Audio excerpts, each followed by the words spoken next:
Welcome to Easy Stories in English, the podcast that will take your English from okay to good and from good to great. I am Ariel Goodbody, your host for this show, and today's episode is a conversation about giving up sugar for Lent. Now, you may have just heard a little noise. Do you hear that? Kind of a metallic boom, boom noise. Well, if you're listening and not watching the podcast on YouTube, I am wearing some very big earrings. I bought these earrings yesterday. They're shaped like the peace sign. You know, the peace symbol that was popular in the 1960s. I think it was the 60s, not the 70s. And it's kind of round and it has a line down the middle and then two diagonal lines going from the center to the outside. It's a big circle with some lines through it. Anyway, I've got these cool peace earrings. So I thought, where better to show them off than my podcast? Where better to debut them, to show them for the first time than my podcast? So here they are. So if you can't see them, just imagine some big chunky hoop earrings or go to the YouTube channel and watch there. So what is Lent? Lent, L-E-N-T, is the 40 days before Easter. Easter is probably the most popular Christian holiday in the year. People think it's Christmas, but actually Easter is much more important because as Christians, Easter is when we retell the story of how Christ was killed. He was crucified, killed on the cross, and then came back to life after 3 days. Leading up to Easter, Jesus went into the desert. Jesus Christ went into the desert for 40 days and 40 nights. And while in the desert, he fasted. He did not eat or drink. He prayed and he was tempted by the devil. The devil, Satan, appeared and offered Jesus food and power. But Jesus rejected the devil. He stayed strong in his faith, in his belief in God. And then he returned from the desert to face his death. And he died for all of us. He died for our sins. Look, if you're not a Christian, you're probably not so interested in the religious part. But Easter is a really beautiful time of the year. If you are a Christian, it's a wonderful story. The services are very moving. And because of this history, because of this story of Jesus going into the desert and fasting, Lent, the 40 days before Easter, has traditionally been a time where all Christians choose to give things up, to fast. It's also Ramadan right now. Ramadan is a Muslim celebration, or I guess it's a celebration at the end, but during the month of Ramadan, you fast every day from sunrise to sunset. So I actually went to an iftar the other day at my work.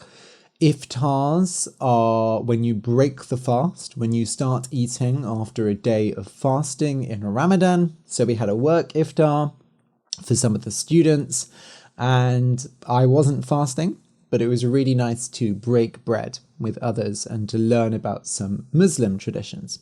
So anyway, traditionally during Lent, like really back in the old days of Christianity, Christians would fast as well, just like Muslims fast during Ramadan. Now, that's not so common. If you go back into the Middle Ages, maybe 500 years, people would abstain from certain things. They would avoid certain things. So people would abstain from meat, sex, and alcohol, typically. But then over time, this became watered down. This became less of a common practice. Nowadays, at least in the UK, people choose to give something up, but many people don't give something up. And when people do give something up, they're not very serious about it a lot of the time. I remember being at school and people would often say, "Oh, are you giving anything up for Lent?" And people might give up things like chocolate or swearing or not doing your homework, right? And then adults might give up things like alcohol or cigarettes. But again, it's not such a serious practice. And I don't know how common this is actually in other countries. My Italian friend, for example, had never heard of this. So giving things up for Lent may be quite like a specifically British thing. And obviously it's only something that religious people tend to do. And so this year for Lent, I decided to give up sugar. Now, what do I mean by sugar? I mean not eating sweets, pastries, chocolate, smoothies, bubble tea, cake, biscuits, all things of that sort. I am allowing myself fruit and jam and sauces like ketchup, which technically have sugar in them, but in maybe quite a small quantity, or you're not like drinking ketchup from the bottle, I hope. But I'm just trying to be careful about these other things. Like some fruits are really sugary, right? Like dates. So I'm not going to buy lots of dates because that will tempt me, right? That will make me want to eat more sugar. So at the time I'm recording this, I'm about 2.5 weeks into Lent, and it's been going really well, actually. It was far easier than I expected. I've tried to give up sugar in the past, but I didn't really do it in like a serious, structured way. And I've always been the kind of person who uses sweets to make me feel better when I'm having a bad day or when I'm bored. There was actually something I heard about during COVID. Lots of people started eating sweets and chocolate, and it was like our brains were understimulated. There was so little going on that we needed that like hit of sugar to kind of excite us, I guess. So this time has been much easier than any other time I've tried, but I've been pretty serious and intentional about it.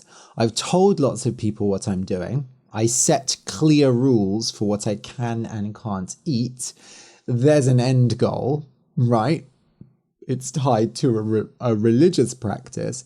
And I even wrote a little contract where I said something like, "I, Ariel Goodbody, promise to not eat these things until this date."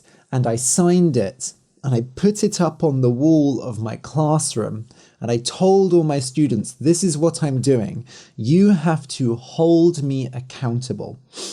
So when you hold someone accountable, you make sure that they actually do the things they promise to do. So I asked my students to hold me accountable. If you see me eating sweets, tell me to stop. And that hasn't happened, but I think just telling other people, physically writing it down, committing, makes it much easier. So in the first few days of Lent, I was eating a lot of fruits. I wanted that sugar. I wanted that taste of sweetness. So I ate a lot of tangerines and apples. But after the first week or so, I actually found I didn't need that anymore. And actually my desire for sweets, it kind of went away. I think there's wanting food emotionally and then wanting food physically. And the thing is, sweets and desserts don't offer much nutritional value to our bodies. So we really usually just want them on an emotional level. And I've found that there's certain activities or times that I just associate with sweet food, right? Like when I'm in a restaurant, I'm like, ooh, I would like dessert because that's something I've always got. I've always been the person who wants dessert.